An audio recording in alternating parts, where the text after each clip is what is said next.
Yo, what up mga kabungal? Magandang hapon sa inyong lahat. Ngayong araw na to, ito yung pinaka the best day na mangyayari sa buhay ng aking kapatid na si Conrad. Dahil ngayong araw na to, ay magkaka-cellphone na ulit siya. So ayan na guys, bayaran na tayo dito sa cellphone na to. Ayan yung bayad ko. Ayan. Kompleto kaya? Oo. Ayan. Congrats, Conrad! May cellphone ka na! Shout out!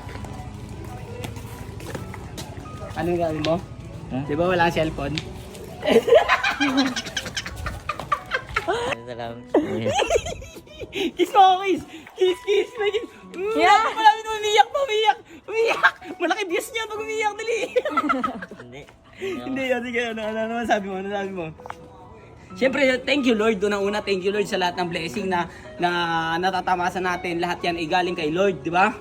So, ginamit lang ako ni Lord para i-share sa'yo yung biyaya. Kaya ito, yung pangalawang chance, pangalawang pagkakataon na to, ingatan mo na yung binibigay sa yung tiwala ng mga taong nasa paligid mo.